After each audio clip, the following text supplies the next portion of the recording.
The words, "If you leave, don't come back," echoed through the opulent ballroom, sharp and cruel, from Mr. Alistair Finch, the man he had served for years. In his lavish London mansion, filled with brunch guests, a young black butler, David Miller, stood trembling.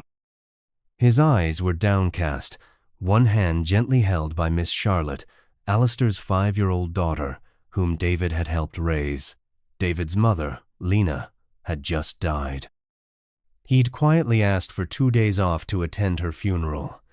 His plea was met not with sympathy, but with chilling mockery. Laughter, careless and staining, spilled from the guests. "Absurd," Alistair had tutted. "We have a charity gala, indispensable." For years, David had perfected Alistair's shirts, calmed Charlotte's tantrums, polished floors, and endured insults. His name was rarely spoken. He was the boy, the help. His presence was expected but never acknowledged. His grief, like his life, was meant to remain invisible. But something inside him shifted.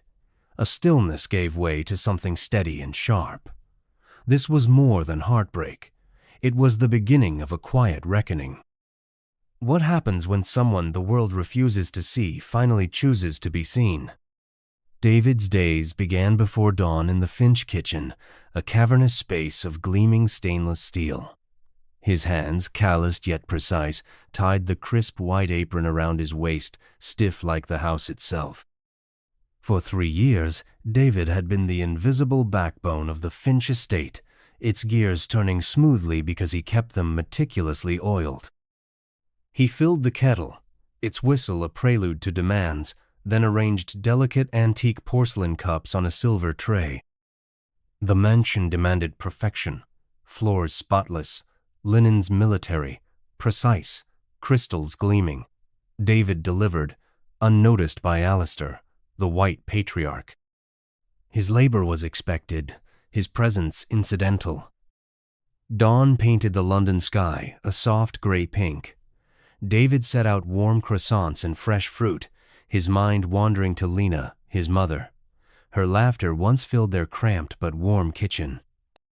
Lena's voice, rich with folk songs, taught David resilience. Here, resilience felt like surrender. He was 29, yet the weight of his work made him feel decades older, his spirit eroded by constant disregard. As the household stirred, David glided through his tasks, a shadow among the mansion's grandeur. The walls, adorned with stern-faced Finch ancestors, seemed to watch him. Thick rugs swallowed his steps, as if the house demanded his silence. He adjusted cushions, straightened portraits, wiped every surface, unobtrusive as morning mist. But the silence was a cage, one he'd learned to navigate. In the nursery, David found brief respite. Charlotte's room was a pastel haven. Her dark curls spilled over her pillow as she stirred, her eyes bright with innocence. "Tell me a story," Charlotte whispered, clutching Mr. Snuggles. David hesitated. Charlotte's pleading gaze softened him. "Just a short one," he said, his voice low. He spun a tale of a brave woman finding light in darkness, a story Lena told him about courage. Charlotte's smile was a rare warmth, a flicker of genuine connection. The moment shattered when Alistair's sharp voice cut through the hallway. "Boy, the breakfast table isn't going to set itself." The word boy stung. He hurried to the dining room. Alistair stood, inspecting silverware. "This fork is smudged," he clipped. "Do it again." David nodded, jaw tight, polishing until it gleamed. Alistair dismissed him with a wave. The morning unfolded in a blur. David ironed tablecloths, scrubbed baseboards, carried coffee to Alistair's friends. Their laughter, sharp and careless, filled the room. David stood, hands clasped, face a mask of neutrality. He'd learned to absorb their disdain, their way of ignoring him. Now he expected nothing but indifference. He retreated to the kitchen to prepare lunch. He diced tomatoes, remembering Lena's kitchen, where cornbread and sage promised love. Here, food was consumed without gratitude. His life was a cycle of service, his worth measured by the shine of surfaces, his humanity disregarded. That night, in the cramped shed behind the mansion, David knelt by his cot. His fingers traced a loose floorboard. Beneath it, he discovered a small, leather-bound diary. The name Samuel was etched faintly inside. Samuel, another butler, had poured his life into these words. "They don't see us." An entry read, "We're the hands that make their world shine, but to them, we're nothing." Ghosts in a gilded cage. David's heart thudded. Each sentence mirrored his own existence. Samuel wrote of Alistair's cold demands, of bag checks, of being present yet invisible. "They don't see us." Samuel wrote, "But we see everything, their lies, their cruelty, their fragile pride." The words burrowed into David, stirring anger. He closed the diary and reached for his own notebook. He felt compelled to write, "I'm tired of disappearing. I'm more than their hands. I am David Miller." The next morning brought a fresh indignity. Alistair summoned David. "My guests noticed a stain. Careless work. I'll be checking your bag later." The accusation stung. David's hands clenched, but he forced them to relax. In the nursery, Charlotte approached. "I'm sorry about the picture," she whispered, clutching Mr. Snuggles. He tore it. David knelt. "It's okay, sweetheart. We'll draw another." Alistair had ripped Charlotte's drawing of them. Later that day, his phone buzzed. A call from his sister, Naomi. Her voice was fractured. "David, it's Mama. She's gone. Stroke last night." The words hit like stones. He needed 2 days for the funeral. He approached Alistair. "Sir, I need 2 days off. My mother passed away." Alistair's lips curled. "Your people always have drama." He chuckled and guests joined in. If every butler left, who'd clean this place? David stood, face burning. He retreated to the kitchen, vision blurring. He sank to the floor, clutching Lena's photograph. "I'm sorry, Mama," he whispered. The shed felt colder that night. David clutched Lena's photograph, her smile a rebuke. His grief hardened. He pulled Samuel's diary. "Don't let them take your voice," its words echoed. David looked at the mansion. He would leave, but not without a mark. In the kitchen, David subtly rearranged Alistair's prized porcelain collection, tilting each plate slightly off-center. A small, invisible act of rebellion. By 4 a.m., David had packed a small duffel bag with his notebook, Lena's photograph, and Naomi's bracelet engraved with "Courage." He slipped out of the shed. He boarded the first bus south, the estate fading. He clutched his bag, the bracelet glinting. The journey to South London blurred. He arrived at his family's small house. The kitchen was silent. David tried to make Lena's cornbread, but the dough crumbled. "I'm here, Mama," he whispered. The funeral was held next day in a modest church. Naomi stood beside David, pressing the bracelet into his hand. "She'd want you to have it." David clung to the bracelet, a tether to his mother's spirit.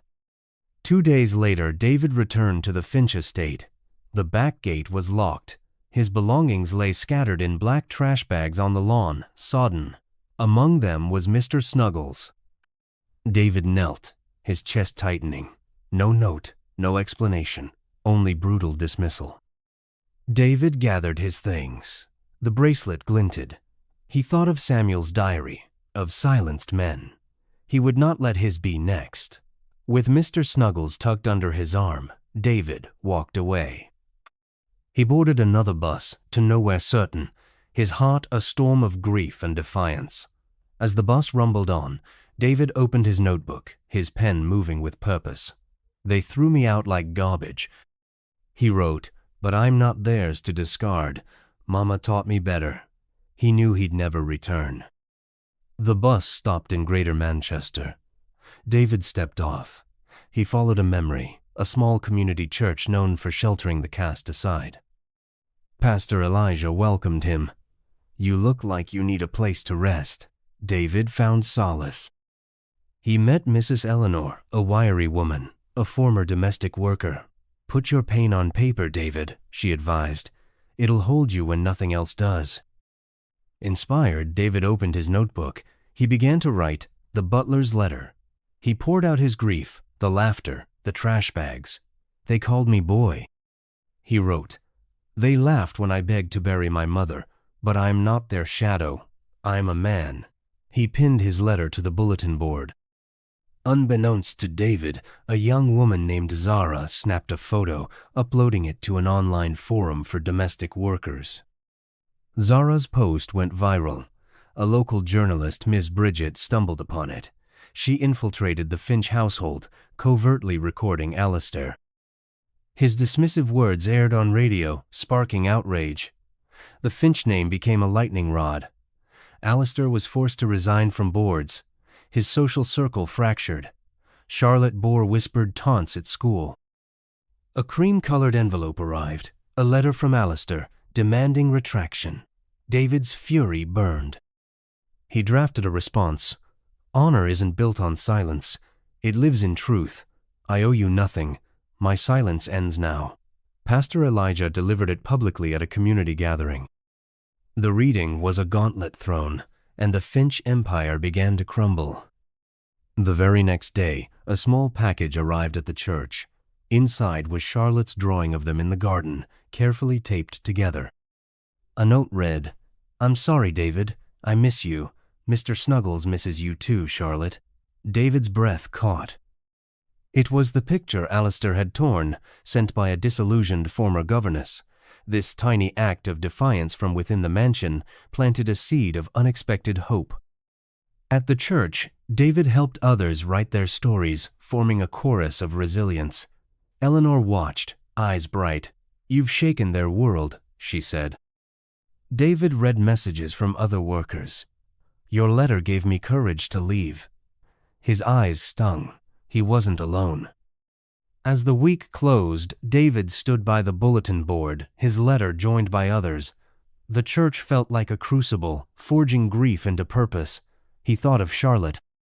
David's response had been a quiet rebellion, but its echo was deafening. He wrote, "Mama said, I am light. I am shining now, and they can't look away." An invitation arrived from the National Domestic Workers Alliance. They wanted David to speak at their conference in London. He accepted. On the train to London, David clutched Mr. Snuggles, reading his notebook. "I'm not their shadow. I'm David Miller." At the conference, Alistair's former butler, he stepped onto the stage. "I was a butler for 3 years, David began, voice clear. "In a house where my name was a burden, my grief an inconvenience, my existence a shadow." He spoke of the laughter, the trash bags, the church. "I stayed silent because I thought it kept me safe," he said. "I was wrong. Silence only served those who needed me small, invisible, and disposable." His voice grew stronger. "When they told me my mother's funeral didn't matter, I learned I was never invisible. They just refused to see me. They refused to see us." The room rose in stunned silence, then erupted in recognition. Afterward, people lined up. A young man, shaking, approached. "I work for a family like that. I thought I had no choice." David took his hand. "You always have a choice," he said. Others thanked him. The train ride home was serene. David wrote, "I spoke today and they heard me. We were heard." Naomi met him at the station. David now worked as a coordinator at the new Voice Visibility Support Center behind the church. He helped others reclaim dignity. The ultimate twist. Months later, a national newspaper. Alistair Finch's empire crumbles.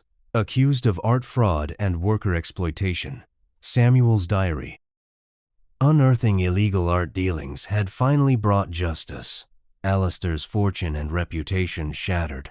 The mansion was seized, converted into a publicly funded community arts center.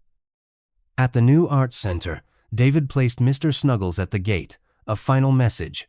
Later, a letter from Charlotte arrived. "David, I'm at the new arts center. They teach drawing here.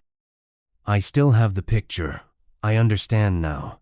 Thank you, Charlotte." David folded the letter, a small smile touching his lips. His notebook was now heavy with stories. "We're standing together," he wrote. The center was his anchor. One morning, a new client, Jamal, eyes full of fear. "My boss says I'm lucky." Jamal trembled. "But I feel like nothing." David leaned forward. "You're not nothing," he said, the bracelet glinting. "You're enough. You are light." He handed Jamal a pen. Jamal's hesitant words joined the chorus. David's confidence grew. He no longer measured himself by the mansion's demands, but by the trust in the eyes of those he served. His notebook's final entry: "I was invisible once, now I am seen. I was silent once, now I speak. My light, once dimmed, now shines for all." He closed it, the bracelet, a soft weight, Lena's voice, a comforting song. David stood. The old church was his foundation, but his work at the center was his vibrant future. The Finch mansion was a fading shadow, its walls now serving a greater purpose. David was Mr. Miller now, a man who listened, who lifted, who shone. His light, kindled in grief, had grown into a powerful flame that warmed others, a legacy of standing tall.